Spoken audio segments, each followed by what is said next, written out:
இவருக்கு திருமணம் எப்படி நடந்தது அப்படின்னு நம்ம பார்க்குறோம். ஆனால் நான் திசா புத்தியை வச்சு தான் திசையில் சம்மந்தப்பட்டதா திருமணம் சொல்கிறோம். அப்போ இந்த லக்னம் வந்து திதி சூனியம் ஆகி போச்சு. ஆனால் அது ஒன்றை கொடுத்து ஒன்று கெடுத்துருச்சு. அதாவது திருமணத்தை கொடுத்தது, ஆனால் குழந்தையை கொடுக்கல. இத்தனை வருஷமாகி கோயம்புத்தூரை சேர்ந்த ஐயா துரைசாமி அவர்கள் சிறப்புரையாற்றுவார். அதனால் ஐயா அவர்களை திருமண காலம் அறிதல் என்ற தலைப்பில் சிறப்புரையாற்றணும் என்று கேட்டுக்கொள்கிறேன். வணக்கம், என் பேர் துரைசாமி. நான் என்னை பெற்ற ஈன்ற தாய் தந்தையரையும் வணங்கி, நான் அன்றாடம் வணங்கும் சிவபெருமானையும் வணங்கி, எனக்கு ஜோதிடம் கற்றுத்தந்த குருமார்களையும் வணங்கி, இங்குள்ள ஜோதிட ஜாம்பவான்கள், ஜோதிட குருமார்கள், ஜோதிட ஆசிரியர்கள், ஜோதிட ஆர்வலர்கள், ஜோதிட மாணவர்கள் அனைவரையும் வணங்கி, இந்த ஸ்ரீ வராகி ஜோதிட வித்யாலயாவின் தலைவரையும் வணங்கி, எனக்கு என்னுடைய உரை உலகம் முழுவதும் பரவ எனக்கு வாய்ப்பளித்த வராகி ஜோதிடரையும் வணங்கி, என் அனுபவத்தில் கற்ற சில கருத்துக்களை உங்களுக்கு கூறலாம் என்று வந்திருக்கிறேன். இது நான் சொல்லக்கூடிய கருத்து என்னுடைய அனுபவத்தில் உள்ளது. அதாவது ஒவ்வொரு ஜோதிடரும் ஒவ்வொரு வகையில் சிறந்தவர்களே, ஏதாவது ஒரு ஒன்றில் திறமையானவர்களாக தான் இருப்பாங்க. ஆனால் நான் எடுத்துக்கொண்ட தலைப்பு என்னென்னா, இந்த காலகட்டத்தில் அதிகமாக எதிர்பார்க்குறது வந்து திருமணம். அதுபோக அந்த திருமணம் நிலைத்து நிற்குமா, இளமையில் திருமணமா, லேட்டாக திருமணமா, இல்லை திருமணமே போய் நடக்காமல் போயிருமா, அதுபோக அந்த திருமணம் நடந்த பின்னாடி குழந்தை பேர் எப்போ, அது எப்போ நடக்கும். இப்போ நான் பொருத்தம் பார்க்கும்போது சொல்லிடுவேன், அதாவது அடுத்த வருஷமே குழந்தை, அது ஆனா பெண்ணா, இல்லை 4 வருஷம் கழித்து தான் குழந்தை அப்படின்னு சொல்லிடுவேன். அதே மாதிரி அந்த திருமணம் நிலைச்சி நிற்காதுன்னு ஓப்பனாக சொல்லிட்டு போயிடுவேன். அதனாலேயே நம்மகிட்ட ஜாதகம் பார்க்குறவங்க சிலர் என்னங்க இன்னும் 4 வருஷம் தள்ளி திருமணமாக, நான் என்ன பண்ணிட்டேன், அதில் உள்ள கிரக நிலைகளை பொறுத்து தான் திருமண காலத்தை நம்மளால் சொல்ல முடியும் அப்படின்னு சொல்கிறேன். ஒவ்வொருத்தருக்கு 2 மாதத்துலேயே திருமணம் நடக்கும் அப்படின்னு சொல்லியிருக்கேன். ஒவ்வொருத்தருக்கு 3 மாதத்துலேயே திருமணம் நடக்கணும்னு சொல்லியிருக்கேன். ஒவ்வொருத்தருக்கு திருமணமே இல்லைங்க, நீங்கள் வேறு ஏதாவது கேள்வி கேளுங்க பலன் சொல்கிறேன், ஆனால் திருமணத்தை பற்றி கேட்காதீங்க அப்படின்னு ஓப்பனாக பேசியிருக்கேன். இப்படி நிறைய விஷயம் சொல்லியிருக்கேன். இப்போ அதில் என்ன சொல்ல வர அப்படின்னா, நான் படித்ததுலையோ நீங்கள் படித்ததுலையோ திருமணம் அப்படின்னா 7ஆம் இடம், 7ஆம் அதிபதி, அதுபோக கலத்திரக்காரகன் சொல்லக்கூடிய செவ்வாய், சுக்கிரன், இதை வச்சு தான் நம்ம நிறைய பலன் சொல்லிகிட்டு இருக்கோம். ஆனால் நான் இந்த 7ஆம் இடத்தை தொடரதில்லை, செவ்வாய் தொடரதில்லை, சுக்கிரன் தொடரதில்லை. அப்போ நான் தனியாக ஒரு வழியை கண்டுபிடிச்சேன். ஆனால் 2 வருஷம் போராடி சிவன் அருளால் எனக்கு கிடைச்சது.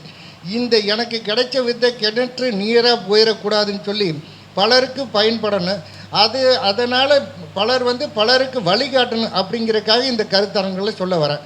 இது எளிமையாக நீங்களும் தெரிஞ்சுக்கங்க. அதே மாதிரி குழந்தை பேருனா நான் படித்ததில் 5ஆம் இடம், 5ஆம் அதிபதி குரு அப்படின்னு தான் நீங்களும் படிச்சிருப்பீங்க, நானும் படித்தேன். ஆனால் அது எல்லா ஜாதகத்துக்கும் வர்றதில்லை. அப்போ எப்படி நான் தனிப்பட்ட முறையில் ஒரு ஆராய்ச்சி பண்ணேன். அப்போ லக்னத்துக்கு சம்பந்தப்பட்ட திசை நடந்தால் தான் ஒருத்தருக்கு குழந்தை பேர். ஏதாவது ஒரு வகையில் லக்னத்துக்கு சம்பந்தப்பட்டாதான் குழந்தை பேர். நல்லா புரிஞ்சுக்குங்க, அது வெளியே கிடைக்காத விஷயம். நீங்களே ஆராய்ச்சி பண்ணி பாருங்கள். நீங்கள் நிறைய பேர் திருமணமானவங்க தான், உங்களுக்கு குழந்தை இருக்குது. அப்போ உங்கள் குழந்தை எப்போ பிறந்ததுன்னு உங்கள் ஜாதகத்தில் பாருங்கள். உங்களுக்கு லக்னத்துக்கு ஏதாவது ஒரு வகையில் சம்மந்தப்பட்ட திசை நடந்தால் தான் குழந்தை பேர். சம்மந்தப்படலைன்னா குழந்தை இல்லை, சம்மந்தப்படுறதுக்கு லேட்டாச்சுன்னா லேட்டாக குழந்தை பிறக்கும். அதே மாதிரி திருமணத்துக்கு 9ஆம் இடத்துக்கு சம்மந்தப்பட்ட திசை நடந்தால் தான் திருமணம். அதே மாதிரி நீங்களும் எல்லோரும் உங்கள் ஜாதகத்தை எடுத்து வெட்டினா பார்த்துங்க. அதில் 7ஆம் இடமோ சுக்கிரனோ செவ்வாயோ சம்மந்தப்படுதான்னு பாருங்கள், அதெல்லாம் சரி வராது. 9ஆம் இடத்துக்கு ஏதாவது ஒரு வகையில் சம்மந்தப்பட்ட திசையில் தான் திருமணம். அப்போ புத்தி அப்படின்னா 5ஆம் இடத்துக்கு சம்மந்தப்பட்ட புத்தி, லக்னத்துக்கு சம்மந்தப்பட்ட அந்தரம், இப்படி நம்ம சொல்லிட்டு போகலாம். இருந்தாலும் நம்ம சொல்கிறது நம்ம பொதுவாக நான் பேசிகிட்டு இருந்தால் எல்லாத்துக்கும் கேட்குறதுக்கு நல்லாயிருக்கு. ஆனால் ஒரு உதாரணம் சொல்லுவாங்க, கிளறாத சோறு வேகாது, சீவாத தலை படியாது, அதே போல் துவைக்காத துணி வெளுக்காது. இதுபோல் எவ்வளோ நல்ல கருத்தாக இருந்தாலும் அது விளக்காத கருத்து வீணாக போகும் அப்படின்னு எங்கள் தாத்தா சொல்லுவார். அதனால் நான் சில ஜாதகத்தை ஜாதகத்தோடு உங்களுக்கு விளக்கலாம் அப்படின்னு இருக்கிறேன். பாருங்கள், இப்போ ஒரு ஜாதகம் போட்டு வச்சுருக்கிறேன். இவருக்கு திருமண காலம் எப்போ நடந்தது அப்படின்னு பாருங்கள். அதே மாதிரி குழந்தை பேர் எப்போ பிறந்தது அப்படின்னு சொல்கிறேன். உங்கள் ஆராய்ச்சிக்காக தேதி நேரமும் கரெக்டாக கொடுத்துருக்குறேன். அதை வச்சு நீங்களும் பார்த்துங்க. இதில் உங்கள் ஆராய்ச்சிப்படி 7ஆம் இடமோ இல்லை சுக்கிரனோ 7ஆம் அதிபதியோ இல்லை செவ்வாயோ சம்மந்தப்படுதான்னு நீங்கள் முதல்ல செக் பண்ணிக்கோங்க. அப்புறமா நான் சொல்கிற ரூல்ஸு சரியாக இருக்குதா அப்படின்னு பாருங்கள். இவர் 28/4/1985 பிறந்தவர். 3:15 PM அதை AM. இவர் திருமண காலத்துக்கு கேது திசை நடக்கும்போது தான் திருமணம் நடந்தது. கேது எப்படி 9ஆம் இடத்துக்கு சம்மந்தப்படுதுன்னா லக்னத்துக்கு 9ல் கேது உட்கார்ந்தது. கேது திசை நடக்கும்போது திருமணத்தை கொடுத்தது. அதே மாதிரி 5ஆம் லக்னத்துக்கு அந்த 9க்கு 9ன்னு சொல்லக்கூடிய 5ஆம் இடத்தை ராகு பார்த்தது. ராகு புத்தியில் திருமணத்தை கொடுத்தது. இப்போ நம்ம 7ஆம் இடத்தை தொடவே இல்லை, 7ஆம் அதிபதியை தொடலை. சரி, இப்போ குழந்தை பேருக்கு நம்ம என்ன சொல்லுவோம், 5ஆம் இடத்தை எடுத்துக்குவோம். 5ஆம் அதிபதி போய் நீச்சமாயிடுச்சு. அப்போ இவருக்கு குழந்தை பேர் லேட்டாகும். குழந்தை காரகன் குரு 12க்கு போயிடுச்சு. இவருக்கு குழந்தை கிடைக்காது. இப்படி தானே நம்ம பாப்பா பொதுவாக சொல்லுவாள். ஆனால் நான் என்ன சொல்கிறேன், லக்னத்துக்கு சம்பந்தப்பட்ட திசை நடந்தால் தான் குழந்தை பேர் அப்படின்னு சொல்கிறேன். இப்போ இந்த கிரகம் வக்கரம், அதனால் ஒரு கிரகத்தை பாவக கட்டத்தையும் பார்க்கணும். இங்கே சனி பகவான் இங்கே இருக்குது. அப்போ பாவகத்தில் லக்னாதிபதி கூட கேது சேர்ந்துருக்கு. அதனால் கேது திசையில் சனி புத்தியில் சனி எங்கே இருக்குங்கன்னு சனியும் அதே போல் 5ஆம் இடம். இது திதி சூனியம் 10க்கு அந்த ஸ்தானாதிபதி பலம் விழுந்துச்சு. அப்போ 5 கெட்டு போனால் 9க்கு வந்துடுங்க. அப்போ 9லேயே சனி பகவான் இருக்குதுன்னு வச்சுங்க. அதனால் சனி புத்தியிலேயே முதல் குழந்தையை கொடுத்தது. அது பெண் குழந்தை. அதையும் நீங்கள் நோட் பண்ணிக்கோங்க, பெண் குழந்தை. 2வது குழந்தையும் அதே கேது திசையிலேயே சுக்கிர புத்தியில் கொடுத்தது. சுக்கிரன் 5ஆம் அதிபதி கூட சேர்ந்தது. வேண்டாம் சேரலன்னு வச்சுங்க, அது கெட்டு போச்சு. 9ஆம் அதிபதியே சுக்கிரன். அதனால் சுக்கிர புத்தியில் 2வது குழந்தை ஒரு ஆண் குழந்தை கொடுத்தது. இப்போ இதில் நான் என்ன சொல்ல வரேன் அப்படின்னா, குழந்தை பேருக்கு 5ஆம் இடம் கெட்டு போச்சு, 5ஆம் அதிபதி நீச்சமாகி போச்சு. அந்த குருன்னு சொல்லக்கூடிய குருவும் 12 போய் நீச்சமாயிடுச்சு. ஆனால் இவருக்கு குழந்தை இருக்குது இல்லை. அதுக்காக தான் உதாரணத்துக்காக நான் கொடுக்க வந்தேன். சரி, வேறு இன்னொரு ஜாதகத்தை தரேன், அதுக்குள்ளே பார்த்துக்குங்க.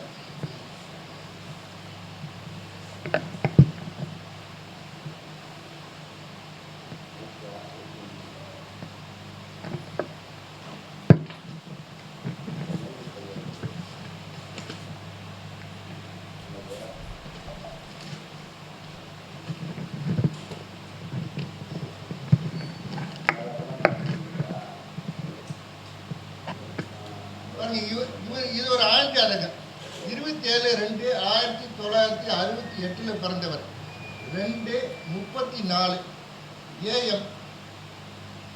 இதில் என்ன ஒரு விஷயம் அப்படின்னா, இவர் சதுர்த்தி தீதியில் பிறந்தார். சதுர்த்தி தீதியில் 4 மூலையும் திதி சூனியம். 4 மூலையும் திதி சூனியமாக இருக்கும்போது 4 இடத்துலையும் ஒரு பிரச்சனை இருக்குது அப்படின்னு அர்த்தம். சந்திரன், புதன், சுக்கிரன், சதுர்தசி.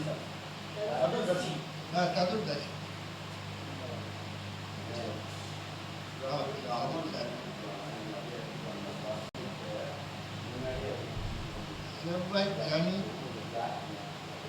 ராகு, குரு அர்த்தம். இவர் பிறக்கும்போது செவ்வாய் திசை 5 வருஷம் 1 நாள் 9 1 மாதம் 9 நாள். ஆனால் அதுக்கு முன்னாடி ராகு ஒரு 18, அதுக்கு பின்னாடி அந்த அப்போ 23, அதுக்கு பின்னாடி குரு திசையில் இவருக்கு திருமணம் நடந்தது. இப்போ நம்ம என்ன பண்ணுறோம், குரு திசையில் இவருக்கு திருமணம் எப்படி நடந்தது அப்படின்னு நம்ம பார்க்குறோம். 7ஆம் இடம் திதி சூனியமாயிடுச்சு. 7ஆம் அதிபதி புதன் போய் 2ல் உட்காந்துருக்கு. ஆனால் குரு எப்படி 7ஆம் இடத்துக்கு சம்மந்தப்படுது அப்படின்னு நம்ம படித்ததில் ஏதாவது வச்சு சொல்ல முடியுமா? ஆனால் நான் திசா புத்தியை வச்சு தான் திசையில் சம்மந்தப்பட்டதா திருமணம்னு சொல்கிறேன். 9க்கு திசை சம்மந்தப்பட்டதா திருமணம். அப்போ இவருக்கு குரு திசை நடந்தது. அதே குரு புத்தி, குரு 5ஆம் இடத்தை பார்க்குது. அதனால் குரு திசை குரு புத்தியில் தான் திருமணம் நடந்தது. சரி, இவருக்கு திருமணம் நடந்தது எப்போ அப்படின்னா, அதாவது 1999 திருமணம் நடந்தது. 23 இதில் என்னென்னா இவருக்கு இது வரைக்கும் குழந்தை பேர் இல்லை. அப்போ திருமணமாகி 20-23 வயசு ஆயிடுச்சு. ஏன் குழந்தை பேர் இல்லை அப்படின்னு நம்ம பார்க்குறோம். 5ஆம் இடம், 5ஆம் அதிபதி குரு, இதை தானே நம்ம பார்த்துருந்தோம். அதனால தான் இந்த மாதிரி சில இக்கட்டான ஜாதகங்களை போட்டு தான் உங்களுக்கு விளக்கம் கொடுக்குறக்காக சொல்ல வரேன். அப்போ இந்த லக்னம் வந்து திதி சூனியமாகி போச்சு. அப்போ லக்னாதிபதி ஒரு இடத்துக்கு பலன் கொடுத்தா இன்னொரு இடத்துக்கு பலன் தராது. அதுவும் போக வக்கரம். அப்போ திருமணத்தை கொடுத்ததை தவிர குழந்தை கொடுக்கல. அப்போ நம்ம சொல்லுவோம் 5ஆம் இடத்தை குரு பார்க்குது, அப்போ குழந்தை கொடுத்துருக்கலாம் அப்படின்னு சொல்லுவோம் இல்லையா? ஆனால் நான் என்ன சொல்கிறேன், லக்னத்துக்கு சம்மந்தப்பட்ட திசை நடந்தால் தான் குழந்தை. ஆனால் அது ஒன்றை கொடுத்து ஒன்று கெடுத்துருச்சு. அதாவது திருமணத்தை கொடுத்தது, ஆனால் குழந்தை கொடுக்கல. இத்தனை வருஷமாகி அவருக்கு குழந்தை இல்லை. ஆனால் இருந்தாலும் குரு 5ல் இருக்கிறதுனால ஒரு தத்து குழந்தையை எடுத்து இப்போ 10-15 வருஷம் வளர்த்திட்டு இருக்காங்க. இது எதுக்கு சொல்ல வரேன்னா, இது போல் நீங்கள் நான் சொல்கிற ரூல்ஸை நல்லா எளிமையாக பயன்படுத்தி பாருங்கள். லக்னத்துக்கு சம்பந்தப்பட்ட திசையில் தான் குழந்தை பேர். சரி, இன்னொரு ஜாதகத்தையும் போகிறேங்க. எளிமையாக ஒரு 2-3 ஜாதகத்தை இந்த அரண்குள்ள ஒரு சிலதை தான் தர முடியும். ஏன்னா நிறைய பேர் பேச வேண்டிய இருக்குது. நானும் ஓரளவுக்கு சுருக்கமாக முடிச்சுட்டு போகலாம் அப்படிங்கிறதுக்காக சொல்ல வரேன்.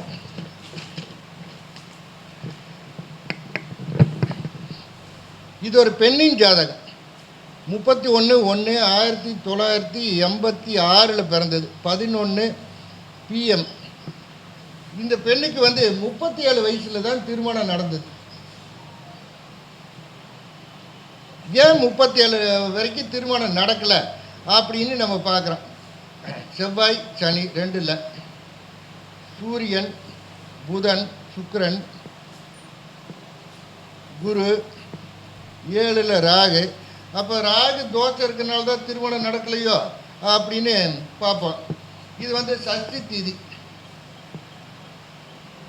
சஷ்டி திதினா அப்போ 7ஆம் இடம் திதி சூனியம். அப்போ அதை திதி சூனியம், அதே போல் சிம்மம் திதி சூனியம்.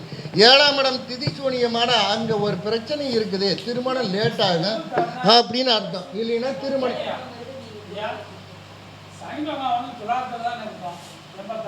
புரியல. 86ல் துலாத்தில் தான் சனி பகவான் இருப்பார். ஜனவரியில் போயிட்டாரு. 82 வரைக்கும் தான்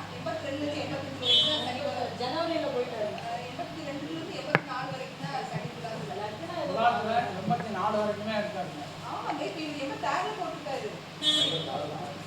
சரி, இப்போ திருமணத்துக்கு சொல்ல வந்தேன். அதுக்குள்ள போனே இவருக்கு திருமணம் வந்து தேதி தெரியல எனக்கு. மார்ச் 9ஆம் மாதம் 2022 தான் திருமணம் நடந்தது. அன்னைக்கு குரு திசை ராகு புத்தியில் திருமணம் நடந்தது. இப்போ பாருங்கள், இவர் பிறக்கும்போது, இந்த பெண்ணு பிறக்கும்போது செவ்வாய் திசை 4 வருஷம், செவ்வாய்க்கு அடுத்து ராகு ஒரு 18, ராகுல நடந்திருக்கலாம்ல. அப்போ ஒரு இந்த 22 இந்த திருமணம் நடந்திருக்கலாம்ல. ஏன் திருமணம் நடக்கல? திருமண காலம் தானே. அப்போ ராகு 7ல் இருக்குதுல்ல, திருமணத்தை கொடுத்துருக்கலாமில்ல. அப்போ ஏன் திருமணம்? அப்போ நீங்கள் என்ன பண்ணுறீங்க, இந்த ராகுக்கு எப்பவுமே அந்த திசாநாதனுக்கு வீடு கொடுத்தவன் சாரம் கொடுத்தவன் கிடக்கூடாது. அதை பார்த்துங்க. இப்போ ராகு 9ஆம் இடத்தை பார்க்குமில்ல. அப்போ ராகு திசையில் திருமணம் நடந்திருக்கும் அப்படின்னு நீங்கள் ஒரு கேள்வி கேட்பீங்க. ஆனால் அது திதி சூனியமாயிடுச்சு. அதுக்கு வீடு கொடுத்தவன் அதுக்கு 8ஆம் இடத்துல போய் சனி கூட சேர்ந்துட்டான். அதனால ராகு திசையில் திருமணத்தை கொடுக்கல. அதுக்கடுத்து வந்த குரு லக்னத்துக்கு 9ஆம் இடத்தை பார்க்குது. குரு திசையில் கடைசி புத்தியான ராகு புத்தியிலேயே கொடுத்தது. ராகு இப்படி 3ஆம் பார்வையாக 5ஆம் இடத்தை பார்த்து அப்போ தான் திருமணம் கொடுத்தது. இதெல்லாம் என்னுடைய அனுபவத்தில் எனக்கு வந்த ஜாதகம். ஆனால் இந்த பெண்ணு அந்த திருமணத்துக்கு முன்னாடியே 33 வயசு என்கிட்ட வந்து கேட்டாங்க, இந்த பொண்ணுக்கு திருமணமே நடக்க மாட்டேங்குது, நடக்குமா நடக்காதா அப்படின்னாங்க. திருமணமெல்லாம் நடக்குங்க, இன்னொரு 4 வருஷம் போய் நடக்குங்க அப்படின்னா. இது அனுபவப்பட்ட ஜாதகம். இப்படி நீங்களும் பலன் எடுக்கும்போது இல்லை, அதாவது 9க்கு ஏதாவது ஒரு வகையில் சம்பந்தப்பட்டால் தான் திருமணம் நடக்கும். அதே போல் லக்னத்துக்கு ஏதாவது ஒரு வகையில் சம்பந்தப்பட்டால் தான் குழந்தை பேர். சரி, இதில் இன்னொரு விஷயம், அந்த திருமணம் நிலைச்சு நிற்குமா நிற்காதா? இதுக்கு நம்ம என்ன பண்ணுறோம், 2 பாரு, 2 கெட்டு போச்சு, செவ்வாய் கெட்டு போச்சு, புதன் கெட்டு போச்சு. அதாவது செவ்வாய் கெட்டுச்சு. இப்போ சனி செவ்வாய் சேர்ந்தால் அந்த குடும்பஸ்தானம் கெட்டுச்சு. 2 கிரகம் சேர்ந்தாவே அந்த இடம் பால் அது ரெண்டும் சேர்ந்து ஒரு பாவத்தை பார்த்தா பால், அப்படியெல்லாம் எடுக்காதீங்க. அதாவது நான் எளிமையாக சொல்லித்தரேன். 4, 7, 8, 10, 12 ஒரு கிரகம் அமர்ந்து திசை நடந்தால் அது பிரிவை தரும். இது 100% துல்லியமாக வருது. அதனால் எப்படின்னா, இப்போ உதாரணத்துக்கு இப்போ 4ஆம் இடத்துல ஒரு கிரகம் இருக்குதுன்னு வச்சுங்க. இப்போ கிரகம் அதாவது குருவே இருக்குதுன்னு வச்சுங்க. 9ஆம் இடத்தை பார்க்குமா? அப்போ இந்த ஜாதகம் பிரிவை தரும் அப்படின்னு அர்த்தம். இப்போ இந்த இடத்துலையே புதன் இருக்குதுன்னு வச்சுங்க. இந்த புதனை ராகு பார்க்குதுன்னு வச்சுங்க. இது திரிசூனியம் இல்லாமல் இருக்குது. இந்த ராகு இங்கேருந்து பார்க்குது. அப்போ இந்த இடத்துல பார்க்குதுன்னா ராகு அங்கேருந்து பார்த்தா அது திருமணம் பிரிவை தரும் அப்படின்னு சொல்லலாம். இன்னும் எளிமையாக சொல்லித்தரேன். அதாவது 7ஆம் அதிபதி கெடக்கூடாது, புதன் கெடக்கூடாது. 7ஆம் அதிபதி புதன் கெட்டால் இருதாரம். ஒரே வார்த்தையில் டக்குன்னு ஒரு ஜாதகத்தை பார்த்து ஒரு நிமிஷம் சொல்லிட்டு போயிடலாம். அப்போ நீங்கள் பிரிவு ஜாதகமெல்லாம் நிறைய சேகரித்து வைங்க. நீங்கள் ஆர்வலாக இருக்கலாம், இல்லை ஏற்கனவே படித்தவங்களாக இருக்கலாம். அப்போ பிரிவு ஜாதகமெல்லாம் நிறைய வச்சுருப்பீங்க. அப்போ அந்த ஜாதகத்தில் பாருங்கள். அப்போ 7ஆம் அதிபதி கெட்டு போச்சா இல்லை புதன் கெட்டு போச்சா அப்படின்னு பார்த்ததுமே நீங்கள் இது பிரிவு ஜாதகமா அப்படின்னு சொல்லிடலாம். அந்த பிரிவு எப்போ வரும் அப்படிங்கும்போது அந்த திசை புத்தியை வச்சு நம்ம சொல்லிட்டு போயிடலாம். அதாவது நான் நிறைய ஜோதிடர்களுக்கு பாடமாக எடுத்துகிட்ருக்கிறேன். நாளைக்கு கூட கோயம்புத்தூரில் நேரடி வகுப்பு போட்டிருக்கிறேன். அதுலேயும் ஒரு 30 பேர்த்துக்கு மேலே இப்போ சேர்ந்துருக்காங்க. அது நேரடியாக நம்மக்கிட்ட நிறைய பேர் வந்து படிக்கிறாங்க. அவங்களுக்கு பலன் நல்லா சொல்லித்தரேன். அதே மாதிரி திருமண பொருத்தம் எப்படி எடுக்கிறது அப்படிங்கிற கிளாஸு நான் நடத்துகிறேன். என்னுடைய அனுபவத்தை வச்சு சொல்கிறேன். இது ஒன்றும் இல்லை. அதாவது பெண்ணின் லக்னாதிபதி ஆணின் லக்னத்தில் 6, 8க்கு போகக்கூடாது. ஆணின் லக்னாதிபதி பெண்ணுக்கு 6, 8க்கு போகக்கூடாது. அதாவது சந்திரனின் லக்னாதிபதி, சந்திரன் எந்த வீட்டில் உட்காந்துருக்கோம் அந்த வீட்டு அதிபதி ஆணின் லக்னத்தில் 6, 8க்கு போகக்கூடாது. இது போல் நான் சில விஷயமெல்லாம் நேரடியாக சொல்லித்தரேன். அனுபவத்தில் சில புஸ்தகமாகவே எழுதியிருக்கேன்.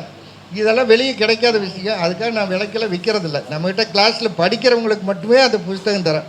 பாரு, ஐயா கூட நம்மகிட்ட படிச்சிருக்காரு, ஒரு கிளாஸுக்கு வந்தார்.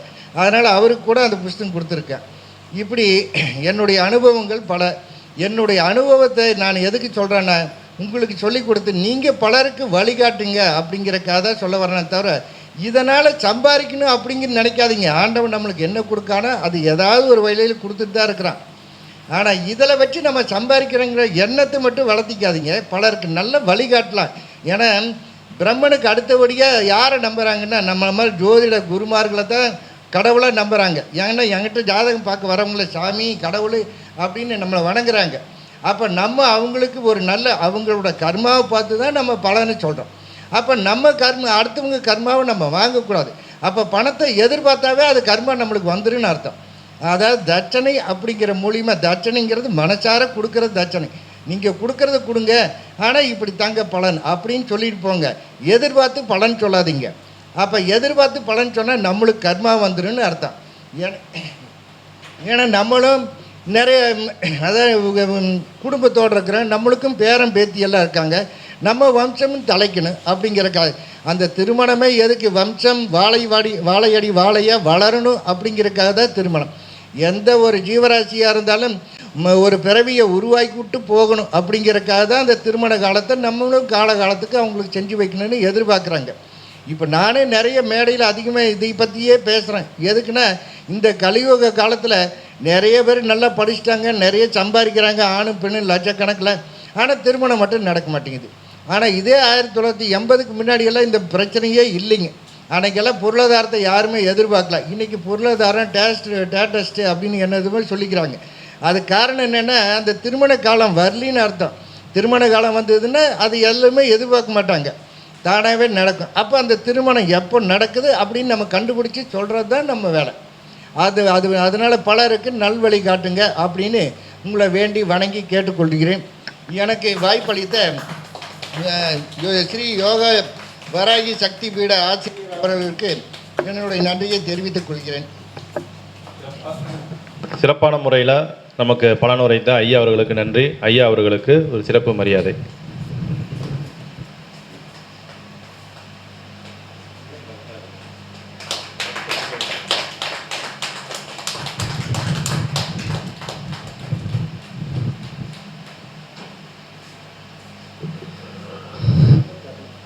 நம்பர் சொல்லுங்கள்.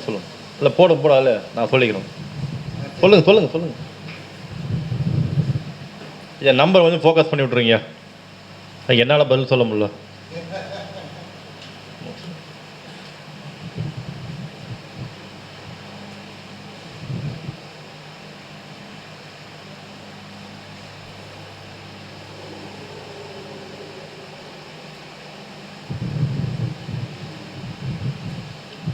பண்ணிட்டீங்களா? ஃபோக்கஸ் பண்ணிட்டீங்க.